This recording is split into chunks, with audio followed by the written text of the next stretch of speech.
Hey guys, this is Locke. This is my review of Starlight Elena. In a nutshell, I think one-on-one she pales in comparison to some of the other units, especially Dwayne, but in a team setting, I think she might actually provide an edge to light teams over dark teams.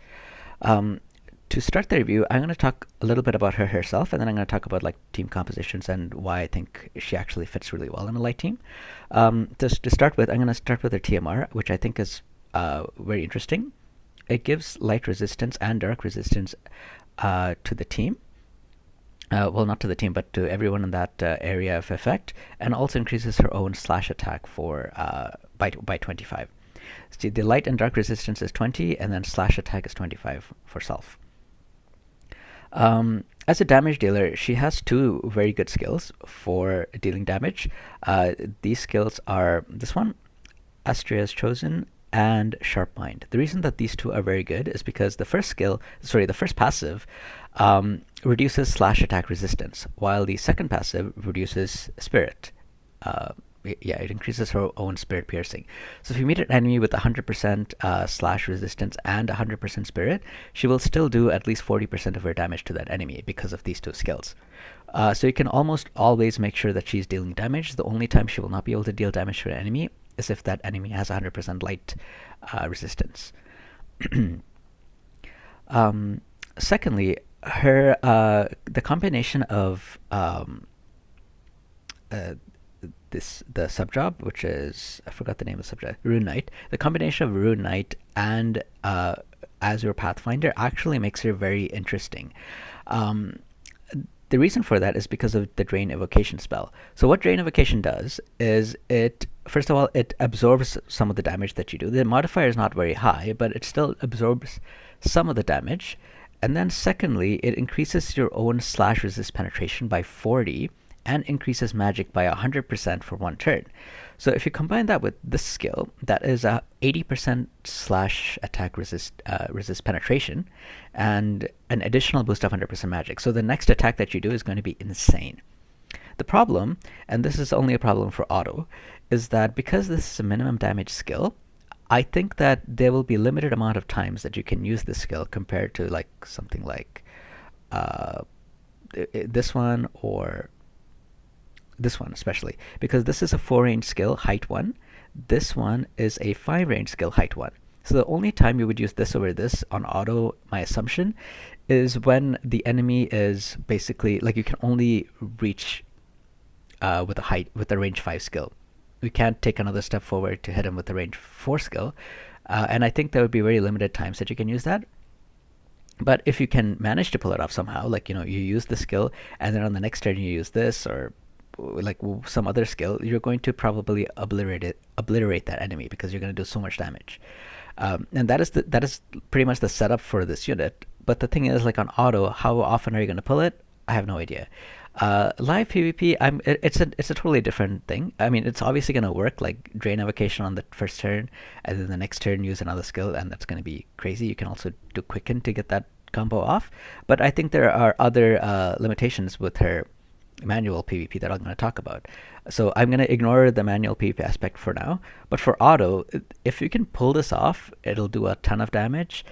But the problem is, I don't know how often you're going to pull it off because of the limitation that I talked about. If this was like a height 2 skill or something, maybe I would see the AI using it more often. But the only difference between this and this is 1 range, and this is dealing considerably less damage. I don't even know if she has like low HP, if it would opt to use this skill over that. I don't think it would. I think it would still be opt to do more damage. So that's that's the shortfall of the AI, right? But this is like this plus something else, especially like this plus this, is a very good combo.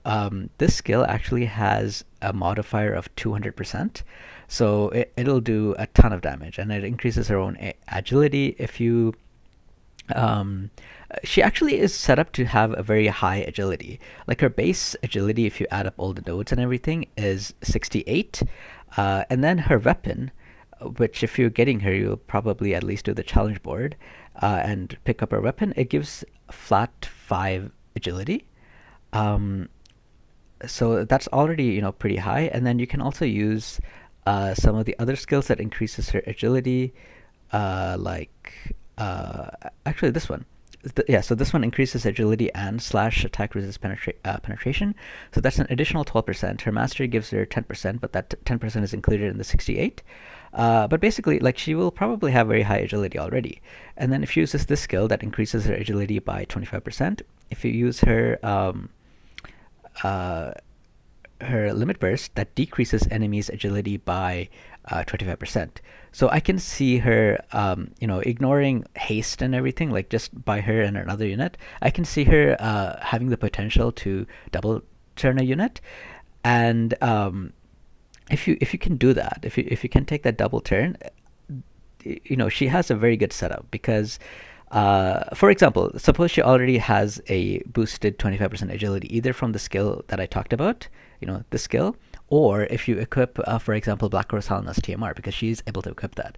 And that also gives you 25% agility. So suppose she has boosted agility, and then she uses this limit burst for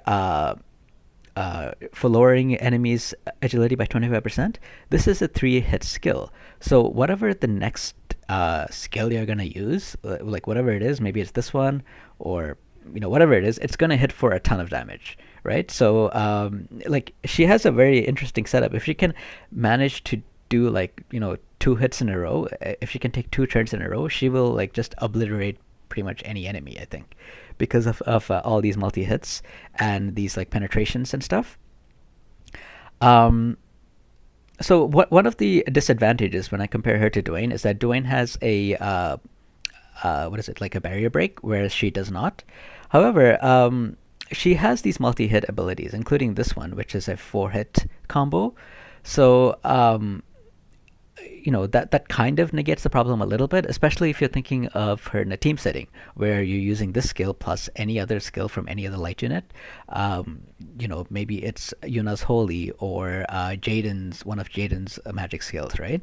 That is going to do a lot of damage. So it sucks that she doesn't have that barrier break, which is why I said that, a one-on-one situation, she might not do so well unless you manage to double turn a unit by herself, which might happen. But I mean, I wouldn't. It's possible, but it's not always going to happen just by herself. But if you combine her with another unit, I think that's a lot more potential. Even if it's like a quickener, like Phoebe, you combine her with Phoebe and she quickens herself to take a second turn and use this on a barrier unit, this one plus something else, then you'll probably just eliminate that unit. Or you can use her with somebody else like Fina or Jaden or something, and you can again do a lot of damage just by doing all these chaining combos. So the reason that I say one-on-one, I don't think she's so good. I am mostly comparing her to like a dark team because this is like a light team versus dark team. They're both like 100 cost units. I think it makes sense to compare the units to their like counterpart. Dwayne, I think, is a good unit because you can pretty much put him on any team you want. He doesn't have to be on a dark team. I've run him with like lightning gunners, for example, and he does just fine, right? He's also the type of unit that he has so many resistances and like just an overall good stat all over the place. Like he has stop resistance. He has a little bit of disability. He has confusion. The only thing he's really missing is charm. And then he has very high HP. He has pretty good defense. He has four movement with the correct build. And then he can also get up to like 5 movement with the Dragoon sub. With the Dragoons, with one of the Dragoon's sub skills that he can put on, he can get like 5 movement and 2 jump. So he can do a ton of damage. There isn't anything that can really stop him from doing damage because he has slash penetration, he has dark resist down, he has defense penetration. So he can do all those things. And because of the element that he's in, he has the vision cards to be able to hit pretty accurately. He has...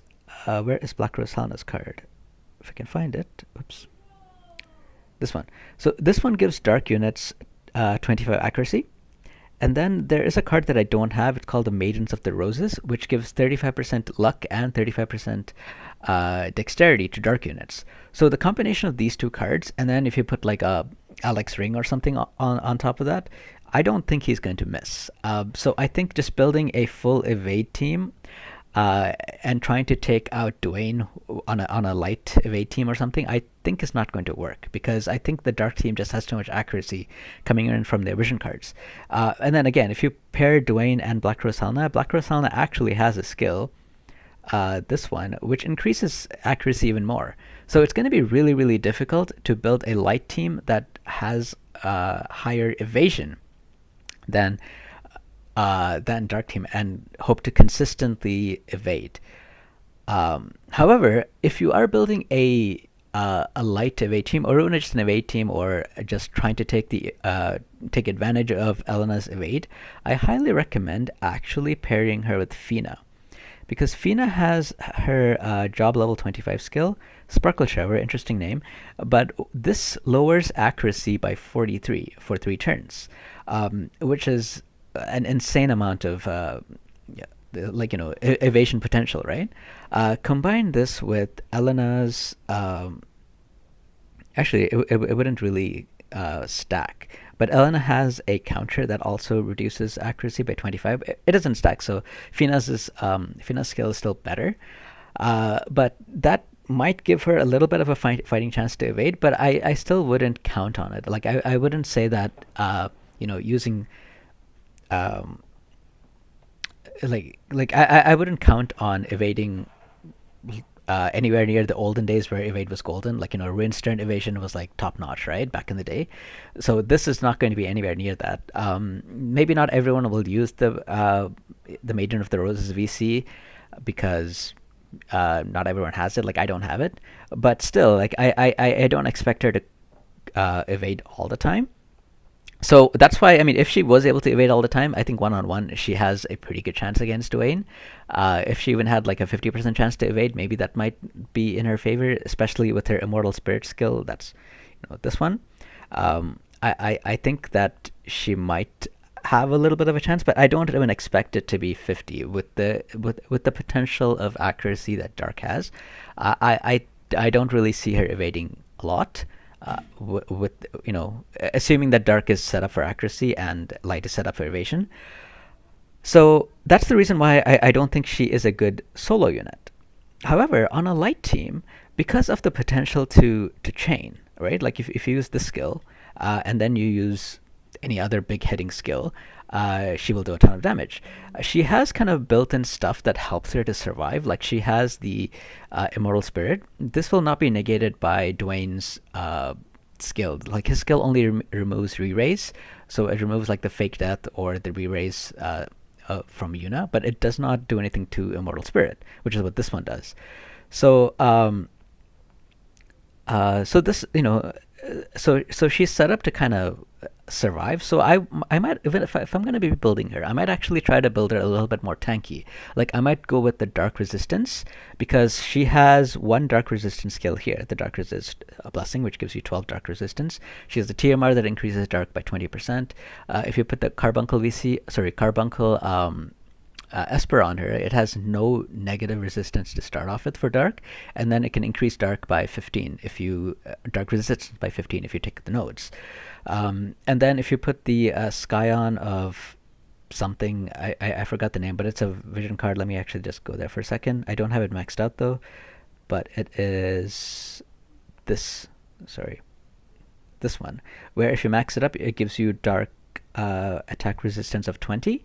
So if you add all of those up, including the accessory that raises Dark resistance by 20, which is this one, it can give her up to 72 Dark resistance. Now, of course, Dwayne can lower that resistance by 38 because he has one skill that does that. Black Rose also has a skill similar to that as well. So that would not be 72 for long. It'll go down to like 30 something. But still, I think it will help her to survive a couple of hits. And as long as as long as that's all, like, she does that, she survives a couple of hits, I think the team might win. Because if she is able to survive, say, 2 hits and then also proc her re-raise, she will also be doing damage during that time too. And if she gets off the Gemini Blade, which is only a range 3 skill, but if so if she gets that skill off, or if she gets off her Limit Burst, which is a a 4 range skill, but it has a range height of 1 and area effect of 1. And then combine it with any other damage dealer on the light team. And the thing is, the light actually has a couple of options now for long range attack. One of them is Fina. The other one is going to be Jaden that's coming out. Both of these are going to do a lot of damage from the back. And so if she is set up to soak the damage,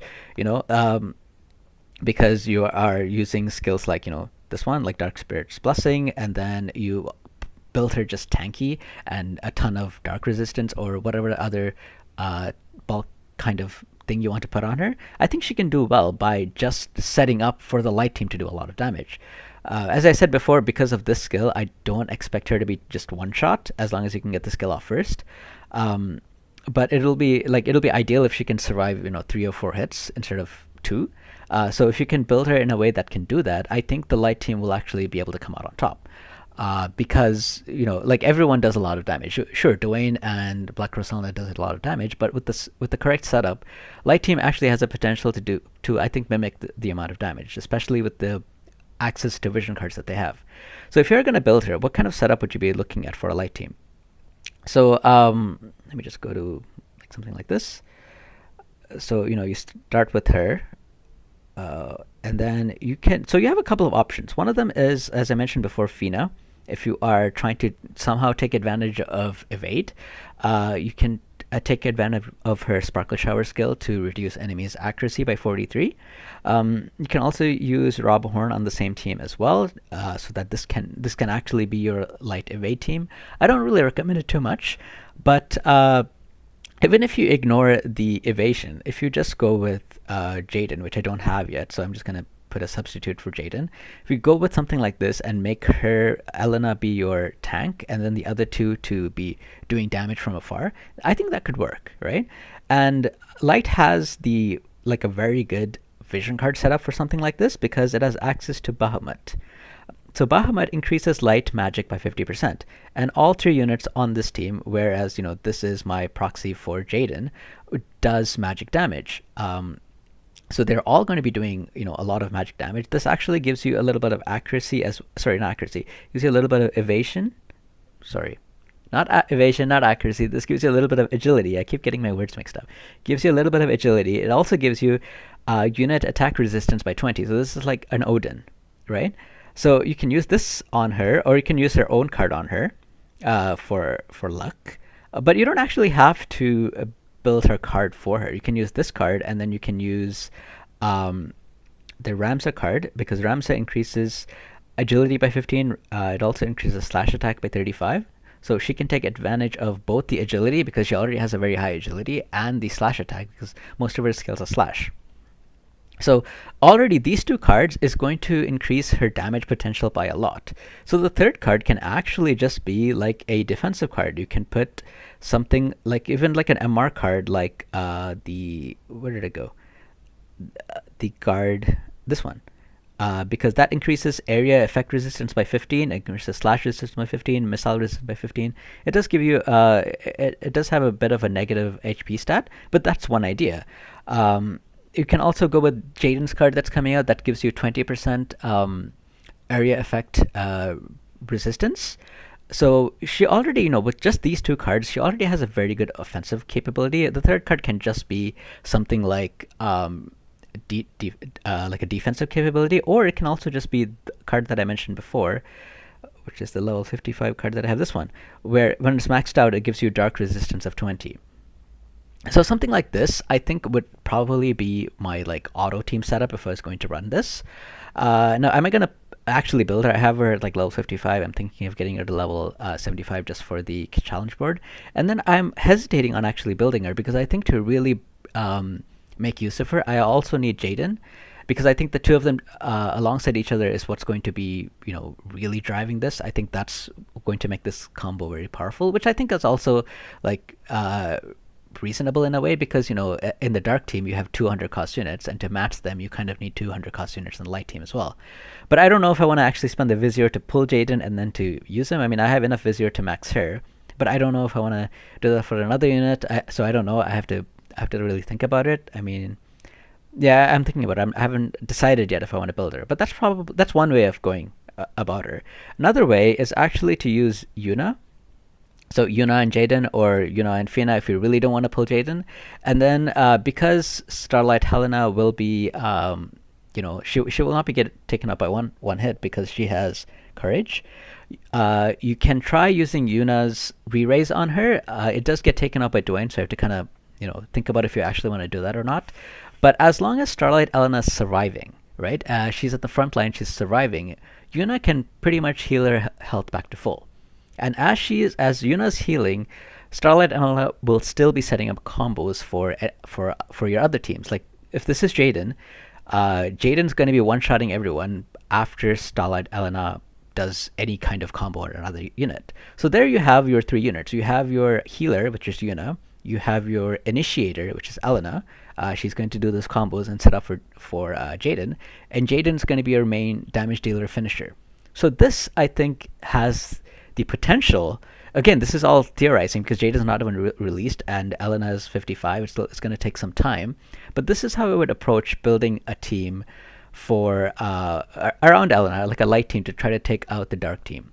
These are the ideas that I would go with.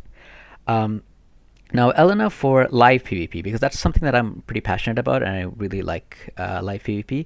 There are some good and bad things about her for the live PvP scene. So first of all, she's a move 3 jump 1 unit. To really take advantage of the move 4, I have to go with the Kochodoma sub. So I really like being able to use the combo I talked about before, which is Drain Evocation plus some other skill for like a ton of damage. That'll probably wipe out any enemies, most enemies, unless they're like a super tank or something, right? Like I think that potential is very, very high. But because she's a move 3 jump 1 unit, and all of her skills are single target with a height range of 1. Like even if I look at somebody like Halloween Rairu, he has that Hazard Slash, which is a height range 1, area range 1. It's a little bit easier to aim with that, but she doesn't have anything. She only has like single target skills, and all of them are height range 1. The only thing that is an AoE is her Limit Burst, which is height range 1, area range 1. So it's going to be a little bit hard to play with her as a move 3 jump 1 unit with only height range 1 skills. So I think if I am going to play her in live PvP, I'll probably, like 80% of the time at least, probably want to go with Kochodoma sub for the move 4 jump 2. The Kochodoma sub actually has a few other things that are very good as well. Like it has an anti-magic wall, which gives you a barrier for 3 times. I didn't mention this on the auto when I was talking about the auto, because she has a ton of skills that she really wants to use. Like she wants to use this one, obviously, to survive. If you're building her with evade, you'll probably want to go with this one and AP consumption down. But if you're not going with evade, you'll probably want to go with this one, which increases attack and magic of all allies and increases area resistance for 3 turns as well. So, those are 2 skills that you probably want to go with. So if you're going with those 2 skills already, then this one is the 3rd priority for auto, and I don't know how often you'll turn it on for that reason. For manual, however, against like Black Rosalna, this is a nice skill. I mean, she does have a barrier break as well, a magic barrier break. But then now you're forcing her to use that instead of using her Limit Burst, which reduces dark resistance, right? So you can take advantage of that. And there are other, magic units as well, like Valentine Slayer. So you can reduce the damage that they do with this barrier. You also have Unevadable Pain, which is a guaranteed hit skill, which is always nice because you always run into evade on manual PvP here and there. So having a skill that does guaranteed hit is always nice. And then of course nimble movement that I mentioned about, which I would really need if I was going to play her on manual, in my opinion, because I really like to have move 4 jump 2 units, and then on top of that I would like to have height range 2, and she has neither. So if I was going to play her on manual, I'd probably want one of the 2 at least, so I'll most likely have to run her on nimble movement. But then that means that I can't take advantage of the drain evocation, so that kind of sucks. But that is, that's a limitation. Is she still good in manual? I mean, I think so. Like with Kochodoma Wielder, she has the move for jump 2, so she will, instead of using a drain evocation for a huge boost first, she'll probably instead have to do something like this, where she just combos with herself or combos with another unit. Um, use Gemini Blade to get a 4-hit chain going, and then just like delete that enemy with the skill or like her limit break or something, limit burst or something. Um, yeah, and then she also has the skill as well, which I mentioned before, that can lower enemies' accuracy. So she can be built like evadey. I think she has the potential for high evasion, like 2B and Zazan. Like I think all these units have the potential for very high evasion, but I think there's also like more than enough ways to raise accuracy that I wouldn't really like I personally I'm not a fan of running evade. Like right now, even in class match, I'm running this team, right? And I've actually changed my vision card to this one to give additional luck, but the luck I'm actually using for accuracy. As you can see, I don't really have like a Sage's Hat or something like that to increase evasion. I'm instead focused on accuracy. And with this build, I've never really hit below 50% accuracy, even like from like the front or the side. So like I think if I go for like a full evade build, there's still going to be those players. Like of course they're going to catch some players off guard and they have no way to deal with evasion. But I think most players, especially like good players, have figured out that they probably will run into evade teams and need to have some way of tackling them. She also doesn't have the natural resistances of 2B and Tifa, so she is vulnerable to things like Charm and Stop and Disable as well.